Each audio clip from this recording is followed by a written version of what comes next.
मकाफाती अमल।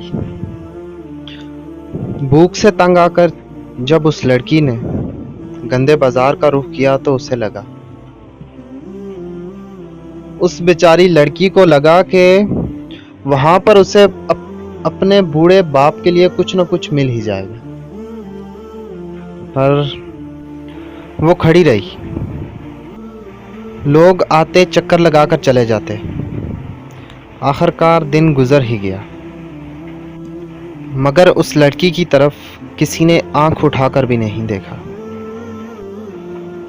आखिर वो खुद भी भूख से निडाल, मगर इज्जत समेटकर घर वापस आ गई।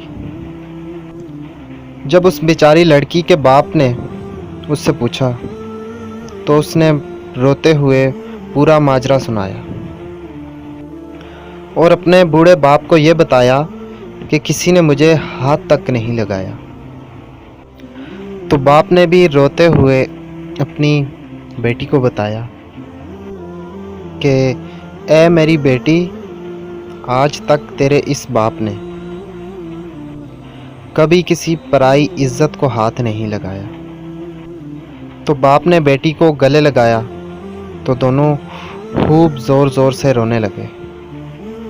तो दोस्तों, इससे हमें यही सबक मिला कि कुछ भी करो, मगर उससे पहले याद रखो कि यहाँ सब मकाफाते अमल पर ही आकर ख़त्म होता है। तो आखिर में बस इतना ही कहना चाहूँगा कि या अल्लाह हमारी माँओं, बेटियों और बहनों को सलामत रख, आमीन। तो दोस्तों, उम्मीद है वीडियो आपको बहुत अच्छी लगी होगी। तो प्लीज़ वीडियो को लाइक करें, चैनल को सब्सक्राइब कीजिए और वीडियो को शेयर कीजिए। Thanks for watching. अल्लाह निगहबान।